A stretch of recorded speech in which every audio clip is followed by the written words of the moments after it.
Today's guest is someone who's turned her own pain into a global mission to help others find their voice. Jewsberry is an international philanthropist, speaker, author, and coach, and the founder of Unsilenced Voices, a non-profit that supports survivors of domestic violence and sexual assault around the world. Her passion for this work comes from deeply personal experience after surviving an abusive relationship herself. Michelle made the brave choice to speak out, sharing her story in her book, But I Love Him, and on stages across the globe. Through her organization, she's helped countless survivors rebuild their lives and rediscover their truth. In this conversation, Michelle opens up about what it takes to break free from abuse, how she turned trauma into purpose, and why using your voice, even when it shakes, can change everything. Michelle, thank you so much for coming on the podcast today. Yeah, I'm very, very excited, Lee. Thank you so much for having me. And let me tell you what, you do a great intro, so I might have to hire you for this in the future. I'm glad it's all right. I'm glad it sounds good, and it was correct there. Take us back to the beginning of your journey. Where did it all your journey start for you? Because it sounds like it's been an eventful one. It's been very eventful, let me tell you what. And it's funny, it is a journey, right? Life is not a sprint, it's a marathon. So it takes a while. And you go through ups and downs and you have Yeah. hiccups, but it's beautiful. So let me kind of take you back. So I was born in a small little town called Sandpoint, Idaho, to two amazing parents. My mom and my dad were the love story of the town. My daddy was military, though, so we moved around my whole life. And after graduating high school, I decided that I want to move to Hollywood, California to pursue an acting career. So I'm there. I love acting, right? And, Yeah. doing real stage work and theater and film and commercials and all this. And it was there that I ended up meeting somebody who I thought was my Prince Charming. And unfortunately, that was a very, very violent relationship. First time my head went through the wall was 4 months into our relationship, and I had stayed for over 4 years. And I'm sure you'll have questions in regards to that, but a little bit further, I finally decide that enough is enough. And I break free from the domestic violence. I then turn my story into a 65-minute solo play. So I perform a 65-minute play. I perform, I think, roughly 14 different characters. Hardest theater piece I've ever done in my entire life. I can And imagine. then, yeah. And then people started coming up to me afterwards and telling me their story. And that's when I looked up at God and I said, this is way bigger than me. What do you want me to do? And I sued my abuser. I used a large portion of the settlement money to start a nonprofit organization called Unsilenced Voices. We began in West Africa, so Ghana is where we started. The bulk of our programming is in Sierra Leone. We've also done work in Rwanda and the US. And then in 2019, I published my first book called But I Love Him. And I started speaking on national and international stages, virtual and in-person events. And it was there that I discovered it's not just about me, but it's about helping other people share their message as well. So I not only run a nonprofit, but I run a for-profit organization where I get to help people tell their stories of anything, really, overcoming different adversities, celebration moments. But I help people publish their stories. I help people speak on stage, create courses and content. And just bought a house about a little less than a year ago. And life's great. So, and finally met a man who I love, who I'm planning on marrying. That's great. That is great. Congratulations on all of that. I mean, and that's a big change in there for you. And so if you go all the way back there, you meet this nice guy, and 4 months is not long. That's 4 months. I No. mean, surely the facade's not slipped already, you know? So when did you realize something wasn't right and you're in a violent relationship, which you're not going to be aware of because you had great parents? Yeah, I wasn't aware of it at all because I did have great parents. And it was interesting. The psychological manipulation, the emotional abuse started very early on. He started controlling things that I said, where I went. I thought it was kind of cute in the beginning that he always wanted to carry the credit card and he never wanted me to have a purse. He ordered for me when we went to restaurants. And at first I was like, oh, thank you, babe. This is cute. But eventually that behavior was actually quite condemning and controlling. And Yeah, fast yeah. forward, right, when he had pushed me so hard against the wall, and then my head literally went through and left this huge indentation, I stepped forward and looked behind me and I thought to myself, I need to patch the hole. I didn't think I needed to run. And it wasn't until October of 2012 We were together at that point, we'll say 10 months, roughly, something like that. Mhm. And I had received a beating lasting longer than 4 hours. And I was black and blue. I looked like I had completed 10 rounds in a boxing match. And at that point, that's when I was like, this is not good. And for fear, for other reasons, of course, and we'll get into those, I stayed for an additional 3 years. What was his excuses to do that to you? Yeah, he was triggered. That specific instance, he was also drunk. Um, he I know a lot about his family history, so I know kind of where it all stemmed from. He was Trauma? abused by yeah, trauma. Yeah. He was abused by his dad and unfortunately hurt people hurt people. I've Yeah. forgiven him to this point, so I don't really view him and hate him anymore. I feel bad for him. And, he used to tell me that he loved me and he was so sorry and the apology stage and I mean, it was very tumultuous, but a lot of people ask, and many of your listeners probably are asking, well, why did you stay? Right? Well, it's not violent every single day. We're throwing popcorn at No. each other and making love and laughing 28 days out of the 30 days in the month. And then it's not Yeah. violent every month. So Yeah. it's this up and down situation, and you really believe that you can help him and you really believe that you love him. Yeah.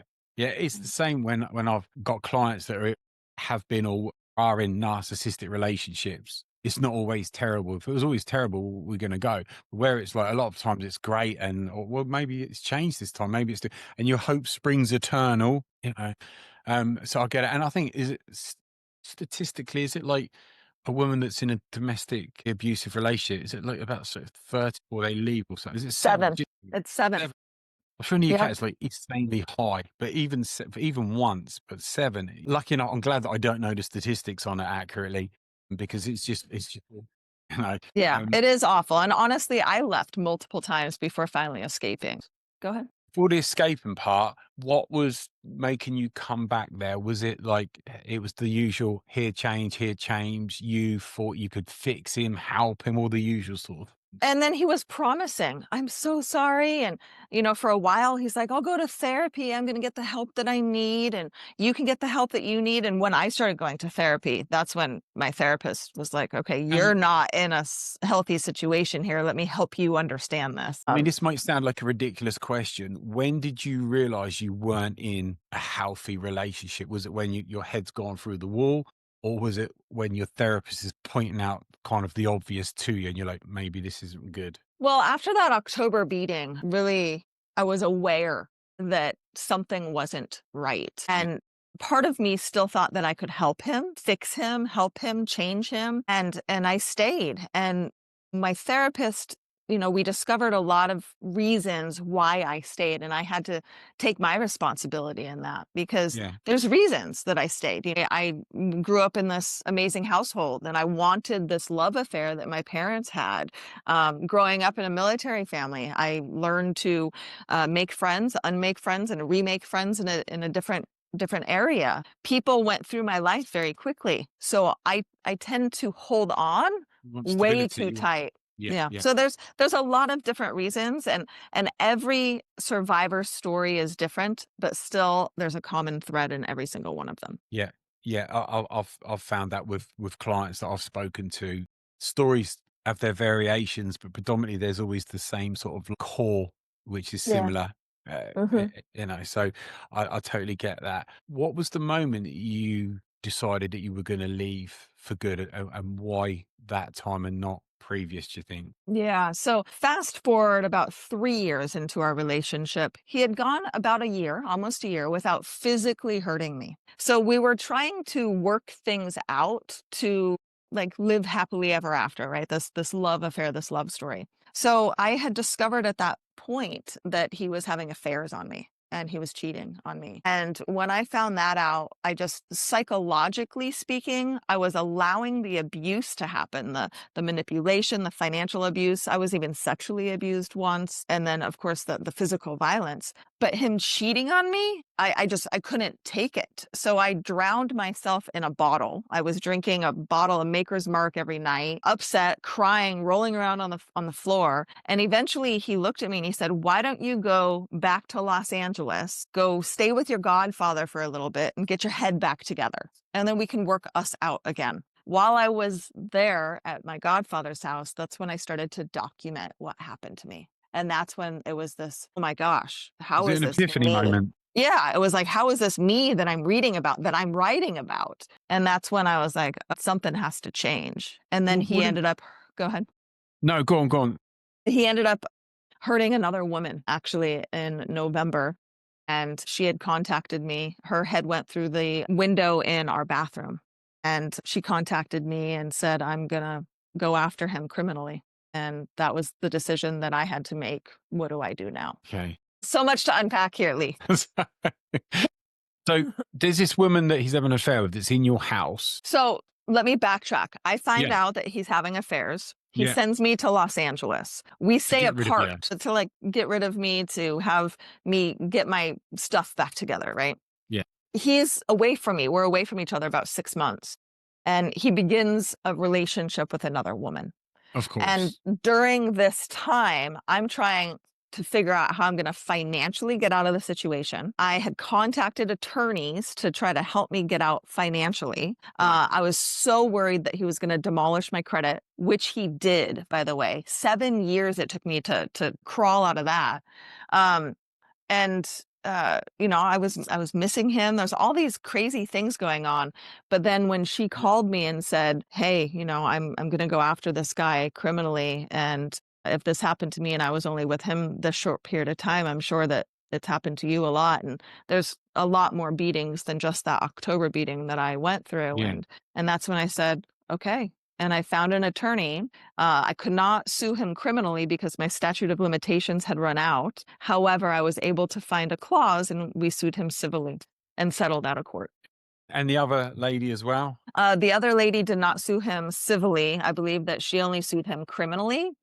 Yeah. So Did he get convicted? less than a year. Okay. So going all the way back, you had the epiphany moment. What was going through your mind when you read back and you suddenly realized that you're reading about yourself? It was very shocking. It was this, not only an epiphany and this aha moment, but it was so shocking that I allowed myself to stay. That's like me coming from this family. I was like, how is this me? How did I stay through all of this violence?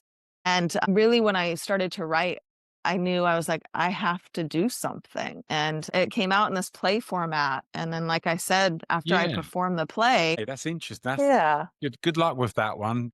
14 roles on your own and remembering your lines. Oh, the first time I performed this, Lee, actually, it was at the Whitefire Solo Fest, and this was in 2016.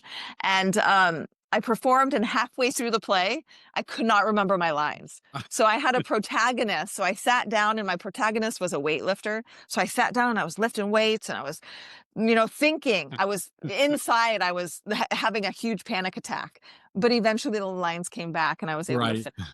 Yeah. But yeah, I don't know exactly why it came out that way. I had friends at that time who introduced me to a woman. Her name is Jessica Lynn Johnson. And she was a solo theater instructor, and said, she has this free class on Saturdays. Maybe you should go and start writing about your experience. So I went, and it just started to evolve. And she directed my play. And like I said, performed that the first time at the Whitefire Solo Fest in 2016. Yeah. Yeah. And who was the audience? Who the audience? The first time I performed, I think I had almost 80 people in the audience. Yeah. Yeah, friends, family. How did that evolve then? Because I would imagine when word got out, there's people that specifically were going to come to see that to relate to your story. Yeah. And honestly, I didn't perform it very often. So I did it a few times at the Whitefire Solo Fest. And then a few months later at the Hollywood Fringe Festival. And then I dropped my script. I didn't do it again. Yeah. And it was, at the time, it was extremely therapeutic, but I was not Yeah. healed enough for me to hear that back then. So when people would tell me, oh, it must be so therapeutic, I wanted to strangle them. Like, I was like, right, I'm just doing this because I feel like I have to do it. But in reality, it did. It's a question that my brain's ready to ask you that. Did you find it very therapeutic? Because you assume it, because I got clients, they're doing journaling. How did you get on with your journaling? Oh, it's so therapeutic. I got this out. And people want me to write my book. Lee, you'll find it so therapeutic. Yeah. You know, but Mhm. it doesn't always work that way. Sometimes you could be writing things down, you could be reliving your trauma, you're speaking your trauma out loud. That can have an effect. So I think for it to be therapeutic, you probably need to be in a certain place, maybe X amount of therapy or whatever it might be. Yeah, Lee, I actually truly believe, though, it's written word and spoken word. And if we continually allow ourselves to speak up about what it is that we've gone through, then in turn, it becomes very therapeutic. For me, the rehearsals every single day of me literally beating myself up on stage, that helped to heal me to the point where now I get to speak on stages and help other people share their stories Yes. and start my nonprofit. Yeah. Yeah, and I've had like people come on that's been through a lot of abuse, various types of abuse, and that they couldn't mention it a few years ago. And I know from my own experiences, I've started speaking out about things that have gone on myself. And at the beginning, you feel like you're a million miles away, and then I don't know about yourself. I'm sure it's the same. You get to a point where you said it so many times, you're like to the effect on it, and you just feel that you're doing it in a positive way because other people are hearing your story and benefiting from it. Not that you're doing it on autopilot, but you're at a place where you feel comfortable doing it. Is that how Yeah. it was for yourself? Yeah, yeah. I mean, when I sued him, I was very scared. And I was doing rehearsals during the time that I sued him. So I was a bartender at this time, and I would get off of work at like 3 o'clock in the morning. And I would have to drive into my parking garage and then get into an elevator to go to the third floor. And I used to think that he would be standing there with a Glock or some type of pistol and kill me when the elevator doors opened. So Yeah. it was a very frightful time in my life. We had an alarm system put in our house. I was living with two other women at the time, and it was very scary. But I felt like I had to do it. That's what's a little different, I think, about my situation is I really felt this calling to Yeah. do more, right? To Yeah. really act this out and do more. I truly believe that God uses broken people to help to heal other broken people. And I feel like that God intentionally used my story to help others. And it was God pushing me to do the play, to start the nonprofit. I didn't think I was equipped to do any of this stuff. And it's so daunting thinking about a 65-minute solo play where I have to memorize 65 It minutes of dialogue. feels daunting, you telling me. That's what Right? Um, absolutely. but, in the end, it really did help to heal, and that's what kind of happens even with my clients. I talk to a lot of people. We do a book collaboration called Breaking the Silence: Voices of Survivors. At the Yeah. time of this recording, we've now published 3 books, and in 2026, we'll publish volume 4 and volume 5. So, we're doing a lot to help other people speak up, and because I did so, this is why I truly believe that when you finally start writing things out, when you finally start to say things out loud, you really do become more healed. And of course, it takes work. I was in therapy for 8+ years, Yeah. and it takes work. And that's the hardest part is the work in order to heal. Yeah. But when you do the work, then it's worth it. Yeah, no, definitely. I totally get everything you're saying there as well, just from my own personal experiences there as well. When did you decide that you were going to do more? Because you kind of like had this calling, but you're like, okay, I've Yeah. got this calling. What have I got to do? So I get a Yeah. calling all the time, but I'm never sure which direction to go in and for Oh, that, you know? that's funny. Well, God shows you the next step. He doesn't show you the whole valley in front of you, right? So after I performed the play, right, that's really when I was like, oh, what do you want me to do now? At Yeah. that point, I thought that I was going to volunteer for a nonprofit. So Yeah. when I was younger, I used to have dreams about me surrounded by a bunch of African children. Didn't know where they came from. I didn't even find Christ until 2010. So Right. I had no idea where all that was coming from. So when I performed that play, I then found an organization to volunteer with. And I volunteered with this organization that was based in Sierra Leone. So I flew to Sierra Leone and worked with some of the women on the ground there. We were specifically there for kids, right? This other organization. But while I was there, I was able to conduct a couple meetings with college-age girls and then elderly women in the community. So I learned about domestic violence there. I learned about the atrocities really that happen. And Yeah. I didn't stay with this organization for very long. We had a falling out, and I learned what not to do really in an organization. But when I left, I then volunteered for another organization. And then all of a sudden, it was like, God's like, you're starting your own, Michelle. Figure it out. And I had 1 year of college. Like, I didn't think that I was educated enough. There was imposter syndrome. There's so much stuff. However, I just sat down and I started to do the work. I did the paperwork myself. I did all the dotted the I's and crossed the T's. And then there's go ahead. Yeah. How do you set up a non-profit? You're sitting, just got over domestic violence. You've done 65-minute.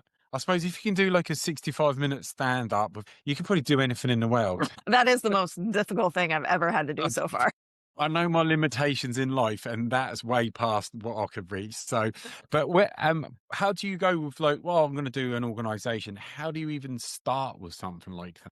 I went to the IRS website, Right. irs.gov in the US, and started to investigate. So I've always done well in school. I only went to 1 year of college, but I was on the dean's list in that year. And during high school, I was National Honor Roll, National Honor Society, graduated. I think I was 30th in my class, and we had like 700 people, something like that. So I liked to do school, and I'm really good at scheduling, really good at time management, things like that.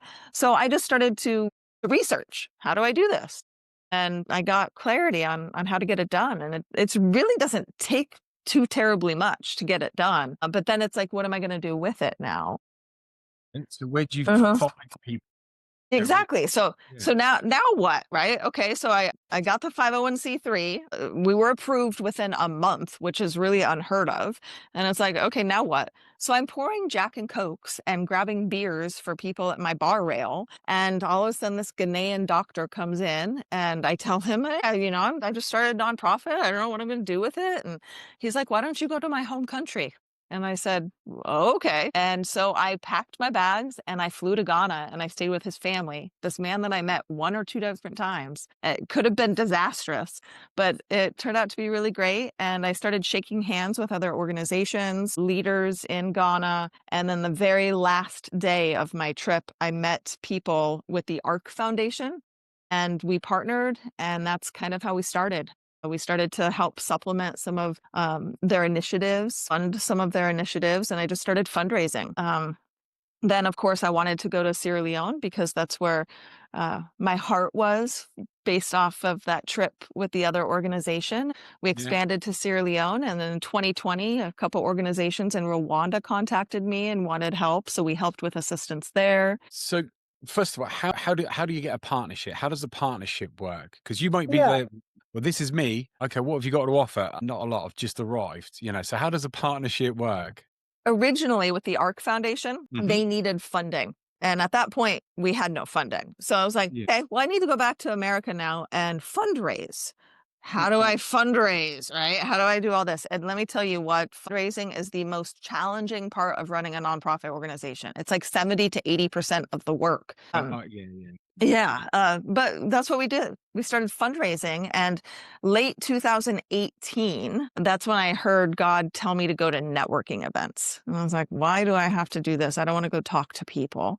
And I end up meeting this gentleman. His name is Bill Walsh, not the football player, but the success coach. And he had a speaker training program that I felt like I was supposed to do, and invested a lot of money into the speaker training program. I borrowed money from my mom and did that. And I started meeting the right people. And a good example is, if you know Patrick Mahomes from the Kansas City Chiefs, I know his agent, and his agent is Lee Steinberg, the real life Jerry Maguire, who they made the movie about. And Lee helped us Really? fundraise $100,000 at a luncheon. So there's been little things here and there. We're based Yeah. in the US and work abroad, so we don't qualify for a lot of grants. So a lot of it is just private donors. And we have a sponsor a survivor program. People can donate $100 a month, pay for a survivor in Sierra Leone, pays for medical counseling, a monthly stipend, um, and all their materials and training. So People that donate to like sort of sponsor, what do they get from that? How does that work for them? yeah, so the Sponsor a Survivor program, you get quarterly videos from your sponsored survivor. So you'll see videos, you'll get thank yous. We do a lot of posting on social media, and then you get the exposure, right? So you being involved with a nonprofit or having a philanthropic arm, for example, it's better for you as a person and also for your business, because then people like and trust you more. So just being a donor allows you to gain that exposure. But then our girls love their donors. They're like, oh, I want to send a video to Catherine or send a video to Jen, right? So we've got these donors that are standing by our side, which is great. And we need so many more. Like there's hundreds of girls that are on a wait list. We're right now at this time wanting to build a school in Sierra Leone. We don't have the funds for that yet. So instead of us building the school, our managers on the ground decided to use our office space, and we hired 2 teachers, and we have over 90 girls that come in wished all together because they want to learn and they're just so eager in an office space that's teeny tiny, right? Teeny tiny little office space, but they're so happy and they're learning how to sew and hairdress, tie-dye Angara, and bake and do all of these things so that they can escape their situations, so that they can feed themselves and their families. A lot of the girls that we work with, we find on the streets who are selling their bodies for $1 or 2. Many of them have been trafficked from other countries to Sierra Leone, and 99% of them are kids with kids. So a lot of them are young kids, 15, might have 1 or 2 kids. The youngest that I saw was 11 on the streets. And 11. yeah, 11. And then the oldest, I think, was 35 that we took in. But yeah, I mean, it's amazing. And right now, we really need funding. So if you have a huge heart and you're like, oh, I want to support a nonprofit, please visit unsilencedvoices.org. Yeah. If you we'll have that in the link and get that out there as well, Great. because I've seen you like on stage and on like some of the posts that you've made, and one, you're brilliant on stage. Thank Two, you. it's well worth the investment that you mum loads you the money to put in. Yeah, my speaker coach, yes. I was like, oh, she's a natural at this. Also, you can see how passionate you are, and it's probably beyond anything you could ever have imagined. Just the level of how passionate you would become for it. You can see that really clearly there as well. And how many years has this been going on for now? 17. Oh, 2017, getting on to 8 8 years. years. Yeah, Years. 8 years, which is Years. crazy. And, we're going through a financial slump at the moment, but there's a woman I'm now working with who is a really brilliant coach. And her whole goal with Unsilenced Voices and me is to bring in $5 million on a recurring yearly basis. So that's our next goal for the next 6 months to a year, working with her so that we can bring in the funding. And then really what I would do for my for-profit is I would continue doing the book collaboration. And then for the nonprofit, we would have enough money so I could get paid and focus even more on helping the girls. Yeah, I think it's Yeah. great. And you've got such a good plan in place there. And it sounds like the network and has really benefited there. And if you got, Mhm. like sports stars and people like that are there on board, that's always going to make a big difference there as well. So you would think with everything you're doing and the passion and commitment that you've got and the team around you, that you're just going to go from strength to strength with everything there as well. Thank What's you. your That's the projection? hope. I don't even think it's a hope. I just think it, from everything you said and from what I've seen with yourself there, I think it's just a matter of time, without a doubt there. What's your plans for the next couple of years, or is it just one step at a time? We're going in this direction, see where we are.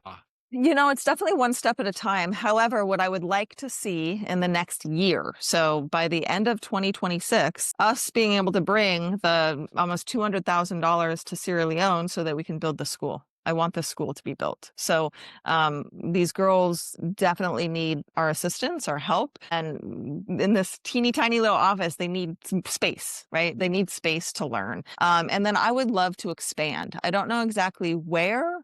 My heart is kind of in the Middle East area. I don't know really how to get in there. I don't know what I'm doing, but it'll all come together, right? It's all going to come together. And it's very interesting. I'm dating and I'm going to marry an Egyptian man, right? He's from Egypt. He's actually in Egypt during this recording.